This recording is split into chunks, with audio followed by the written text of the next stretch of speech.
Bonjour, bonsoir à toutes et tous, c'est Elsker pour le point d'étape numéro 19 de Parlons Constitution. Allez, c'est parti.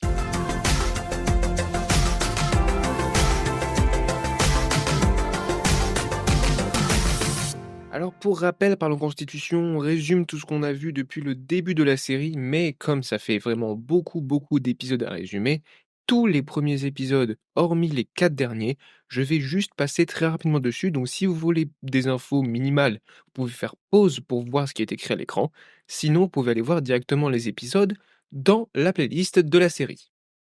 Donc c'est parti, on a commencé par voir différents aspects généraux de cette nouvelle constitution. Ensuite, on a parlé de garantir des droits fondamentaux, des libertés et droits fondamentaux. On a ensuite parlé des conditions pour être citoyen, donc de la citoyenneté. Puis, on a vu le pouvoir législatif avec l'Assemblée nationale, la Chambre des sages et le Conseil scientifique. D'ailleurs, ils sont élus selon différents modes de scrutin, et les deux principaux modes de scrutin utilisés dedans par la Constitution, ce sont bien sûr la méthode Borda modifiée pour que le non-classement soit sanctionné. On a ensuite la représentation proportionnelle à scrutin de liste à la plus forte moyenne, selon la méthode de Jefferson. Plus simplement, c'est en fait une proportionnelle, une élection proportionnelle. Ensuite, on a vu l'élaboration de la loi, donc tout le processus. On a vu aussi les ordonnances dans un autre épisode, l'épisode 33. Ensuite, après l'élaboration de la loi, on a parlé du gouvernement et du président de la République, pour ensuite en venir à la responsabilité politique de l'exécutif, c'est-à-dire envers qui le gouvernement et le président de la République sont responsables. À qui doivent-ils rendre des comptes? Est-ce que le gouvernement doit rendre des comptes à l'Assemblée nationale, à la Chambre des sages, aux deux, au Conseil scientifique, au président de la République? On en avait parlé lors des épisodes sur la responsabilité politique de l'exécutif. Ensuite, on a vu le pouvoir judiciaire, puis les référendums. Est-ce qu'il faut des référendums? Dans quel cas? Pourquoi? Pourquoi pas dans tel cas et pourquoi dans d'autres? Et cetera, et cetera. On a développé ensuite sur les référendums, l'initiative, qui peut voter, et cetera. On a parlé du tirage au sort, puis on a parlé des élections. On a revu tous les modes de scrutin, je vous en parlais plus tôt. La liste plutôt exhaustive des modes de scrutin est dans l'épisode 49. C'est là que vous retrouverez aussi, un développement de la méthode Borda pour mieux la comprendre, mais pas que le vote par approbation, la représentation proportionnelle à scrutin de liste qu'on a vu tout à l'heure et d'autres modes de scrutin que je n'utilise pas, pour la Constitution, que je trouve moins intéressants, moins bien, pour les cas qui nous occupent dans la série.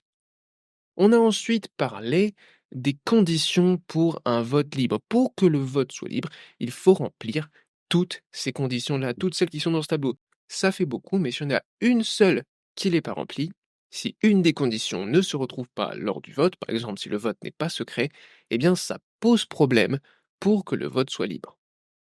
Et selon le nombre de conditions qui ne sont pas respectées, le vote pourrait être considéré comme plus ou moins libre.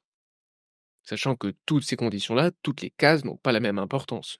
Mais elles sont toutes nécessaires, ces conditions, pour que le vote soit libre. Ensuite, on a parlé du calendrier électoral et de la stabilité gouvernementale.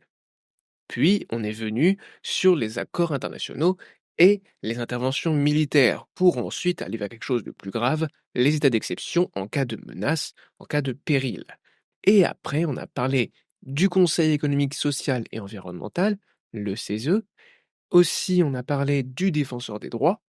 Je sais, on va prendre un petit temps de respiration, il y a beaucoup de sujets, mais c'est toujours pas fini. On est à peine qu'au 16e point de cet épisode, il y en a plus d'une vingtaine. Après avoir parlé du défenseur des droits, on a donc parlé du contrôle de conformité des normes juridiques. On a parlé aussi ici de la Cour constitutionnelle. Comment est-elle composée? Comment est-ce qu'on peut la saisir? Puis, on a parlé de la responsabilité pénale de l'exécutif. Donc ici, pas une responsabilité politique, mais pénale. On a parlé aussi, c'est un sujet qui est un peu lié, c'est la grâce présidentielle. C'est-à-dire le fait que le président puisse gracier, soustraire un condamné à l'exécution de sa peine ou d'une partie de sa peine, ou y substituer une peine plus douce, comme c'est marqué juste ici. Après ça, on a parlé de l'alternance politique et des incompatibilités et cumuls de mandats, postes ou fonctions. Et juste après, on a parlé de la Haute Autorité pour la Transparence de la Vie Publique, la HATVP. Et encore d'autres sujets, bien sûr. Faut-il un gouvernement des juges? On en avait parlé il y a quelques épisodes. Puis on avait parlé du risque autoritaire tant par la Constitution. Et lors des 4 derniers épisodes, on avait parlé de certains sujets que je vais un peu plus développer maintenant. On avait parlé du contre-pouvoir médiatique. Les médias, c'est un contre-pouvoir essentiel et protégé. Essentiel pour le pluralisme et la circulation des idées. Pourquoi ça? Parce que l'objectif, je le rappelle, de la Constitution, de l'État en général, et en fait de tout le monde, c'est la recherche du bonheur. Et donc si on suppose une recherche du bonheur et pas le bonheur lui-même. Bien sûr, notre objectif personnel, c'est le bonheur. Mais pour la société, pour l'État, ça ne peut pas être le bonheur comme objectif. Car sinon, ça voudrait dire imposer une vision du bonheur. Or, le bonheur est quelque chose de difficile à cerner, peut-être qu'il est unique, mais aussi peut-être qu'il est différent selon chacun. Et l'objectif, ce serait alors de rechercher collectivement et individuellement le bonheur et d'harmoniser ensemble nos visions du bonheur et donc nos vies, la vie en société. Bref, cette recherche suppose du pluralisme et une circulation des idées et les médias sont là pour ça. Bien sûr, il n'y a pas qu'eux qui permettent ça, mais ils le permettent tout particulièrement. Les médias sont protégés. Protégés par la Constitution puisqu'il y a les libertés fondamentales d'opinion, d'expression et de presse. Aussi, ce qu'il faut dire, c'est qu'il est encadré dans son utilisation politique. Les médias, on ne peut pas les utiliser n'importe comment quand on veut faire de la communication politique.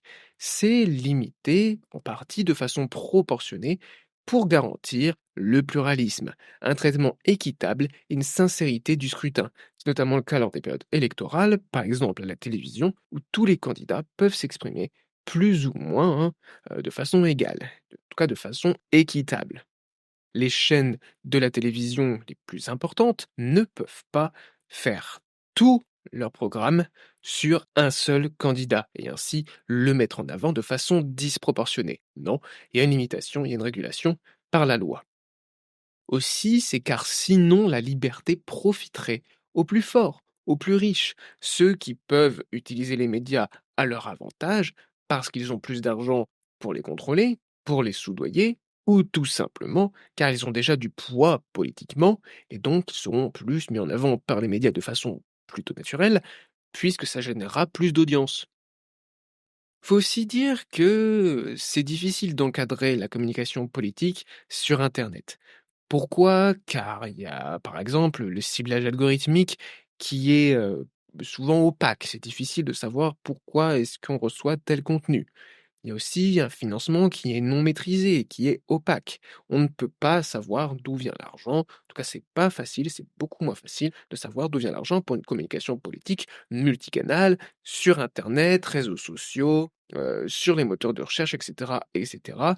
Il peut aussi y avoir des campagnes indirectes avec des influenceurs et aussi tout simplement avec la communauté, que ce soit les militants, les sympathisants ou même les opposants, qui, en générant du débat sur les réseaux sociaux, vont plus ou moins faire de la pub pour tel ou tel parti. On peut aussi dire que les médias ont des effets ambivalents sur les politiques et sur l'opinion publique, ce qu'on peut appeler entre guillemets l'opinion publique. D'abord, il y a la fabrique de l'opinion publique et la mise à l'agenda. C'est une vision d'un côté. Et de l'autre côté, on a la vision des effets limités. Donc, selon les sciences sociales, selon les sciences politiques, les sciences de l'information et des médias, on a différentes visions qui sont en conflit.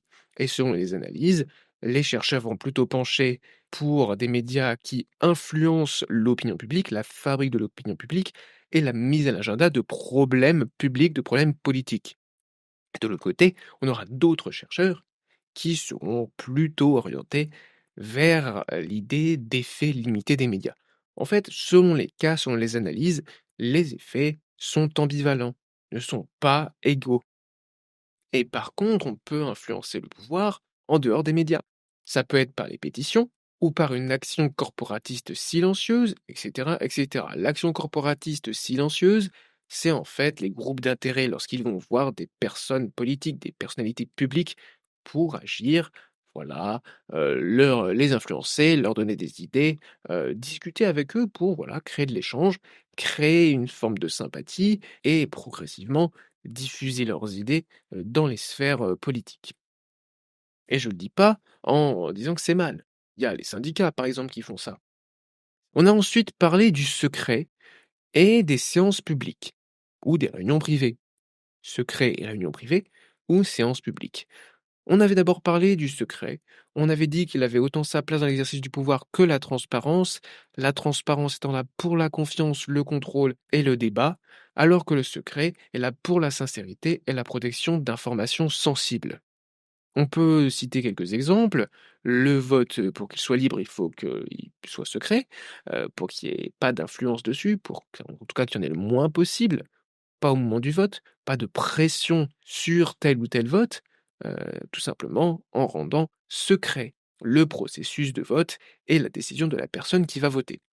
Aussi, pour l'information judiciaire, c'est-à-dire, tout ce qui est le secret d'instruction, on doit aussi avoir du coup du secret. Pour la défense aussi ou le renseignement, il peut y avoir aussi besoin du secret, secret défense, le secret aussi des renseignements pour éviter que «l'ennemi» entre guillemets, en tout cas des personnes qu'on ne veut pas, qu'elles aient les connaissances, d'informations sensibles, les obtiennent. On ne veut pas ça, hein. On ne veut pas, si on est, en guerre contre un autre pays ou même si on est tout simplement, pas en guerre, mais qu'il y a des potentiels terroristes, on ne veut pas que les personnes qui voudraient intenter à la sécurité de l'État, aient des informations sur, je ne sais pas moi, où sont situées les ogives nucléaires, où sont, les troupes françaises à tel moment, et cetera, et cetera. On a ensuite dit qu'il ne fallait ni tout révéler, ni tout cacher en réalité. Il faut devenir habile, comme le dirait Blaise Pascal. En fait, il faut faire attention à ne pas abuser de secret, c'est-à-dire ne pas tout cacher, ni abuser du secret, c'est-à-dire dissimuler des erreurs ou des abus. Ensuite, on a dit qu'il fallait savoir quand dévoiler ou taire, à qui et jusqu'où pour contester l'ordre sans détruire la société, sans détruire l'ordre.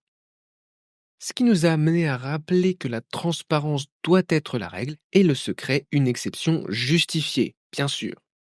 Ensuite, on a évalué, les séances publiques ou les réunions privées en observant les avantages ou les inconvénients.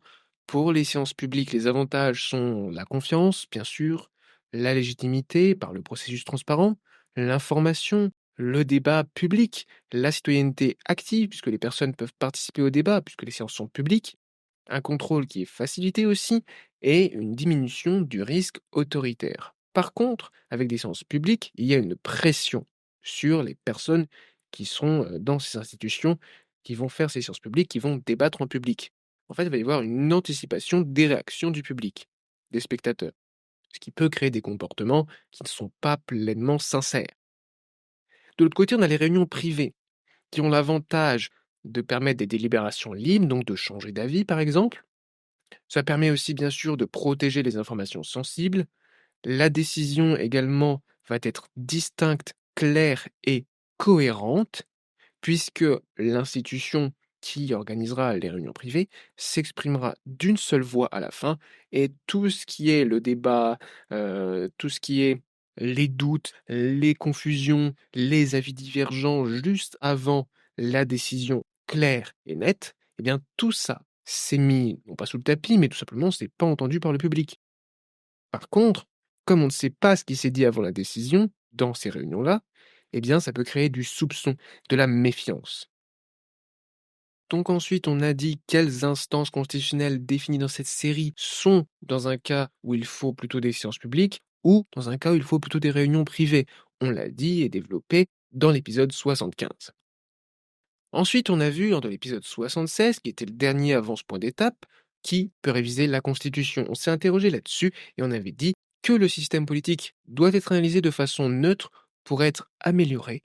Et donc, pour améliorer aussi la Constitution, il faut qu'il y ait d'abord une analyse neutre du système politique et de la Constitution, de ses effets, donc un recours aux sciences sociales et en particulier à la science politique. Bien sûr, ici je résume, c'est juste pour justifier ce qui viendra après, c'est qu'il nous faut une procédure avec des personnes compétentes et légitimes sur les questions de constitution d'un point de vue politique, juridique et ou scientifique, pour analyser de façon neutre, pour améliorer la constitution. Donc, on s'est interrogé, compétences politiques, qui ça pourrait être? L'Assemblée nationale, la Chambre des sages, le président de la République, les directeurs, les citoyens actifs? Pour la compétence juridique, Qui est-ce que ça pourrait être? La Cour constitutionnelle? Le Conseil supérieur de la magistrature? Certains juristes éminents? Ou tirés au sort? Ou élus? Bien sûr, ici ce sont des questions, j'ai pas encore répondu, car on y viendra bientôt dans le prochain épisode. On avait aussi bien sûr parlé de la compétence scientifique, est-ce que ça doit être le conseil scientifique ou un autre conseil choisi, mais choisi par qui? On s'était alors ainsi interrogé sur le consentement des citoyens actifs ou des citoyens passifs, et pour moi il faut un consentement inévitable, il est requis en fait ce consentement des citoyens actifs, pas de tous les citoyens, mais au moins les citoyens actifs, donc un référendum des citoyens actifs. On a aussi dit, pourquoi pas une constituante citoyenne dérivée, initiée par exemple par une pétition citoyenne, ou une pétition citoyenne active, ou par un autre pouvoir. Dans cet épisode-là, on s'est surtout posé des questions. On a défini en fait toute la logique qui va structurer la procédure qu'on va voir dans le prochain épisode de Parlons Constitution, dans l'épisode 77. Mais attendez, avant de finir l'épisode, j'aimerais vous remettre ici le résumé. Bien sûr, c'est un peu chargé, hein, et c'est le résumé des principaux pouvoirs, des principales institutions et de leurs relations entre elles. Mais ça, on l'avait plus détaillé déjà lors du précédent point d'étape, donc je ne veux pas revenir dessus, sinon ça va être un peu long. On va passer à la conclusion. Qu'est-ce qu'il nous reste à voir? On avait tout ça qui nous restait à voir lors du dernier point d'étape. À la fin du dernier point d'étape, on avait dit que la liberté d'expression, ça allait être le prochain épisode. Bien sûr, la liberté d'expression et le contre-pouvoir médiatique, c'est fait. On vient de le voir. Le secret, pareil, on vient de le voir. La publicité des séances, on l'a vu aussi. On a commencé à voir la révision constitutionnelle, mais dès le prochain épisode, ce sera la suite. Et donc, il nous reste très peu de sujets, à peine deux, ce qui veut dire que ce point d'étape numéro 19, c'était en fait le dernier point d'étape. Parlons constitution, c'est bientôt fini. J'ai bientôt fini de développer toute ma vision constitutionnelle. La vision de ce qui serait, pour moi en tout cas à l'heure actuelle, une bonne constitution dans le cadre de la France, hein, bien sûr, même si ça pourrait être transposable ailleurs. C'est en tout cas ma vision de la constitution, de ce que serait une bonne constitution selon moi. Même si, évidemment, je n'ai pas pu parler de tout, même en autant d'épisodes, il y a des points de détail sur lesquels je n'ai pas pu me décider, ou dont je n'ai pas parlé, c'est normal, et de toute façon, dans une constitution, il n'y a pas tout. Mais s'il devait y avoir des choses nouvelles, ça pourrait être changé de toute façon par une révision constitutionnelle. Donc, on se retrouve dans le prochain épisode pour continuer sur ce sujet. Merci à toutes et tous d'avoir regardé ce dernier point d'étape. C'était Elsker, et à bientôt.